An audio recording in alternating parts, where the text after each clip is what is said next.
अस्तु भगवन् विश्वेश्वराय महादेवाय त्र्यम्बकाय त्रिपुरान्तकाय त्रिकाग्निकालाय कालाग्निरुद्राय नीलकण्ठाय मृत्युञ्जयाय सर्वेश्वराय सदाशिवाय श्रीमन्महादेवाय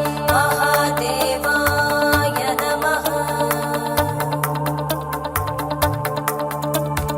नमस्ते अस्तु भगवन् विश्वेश्वराय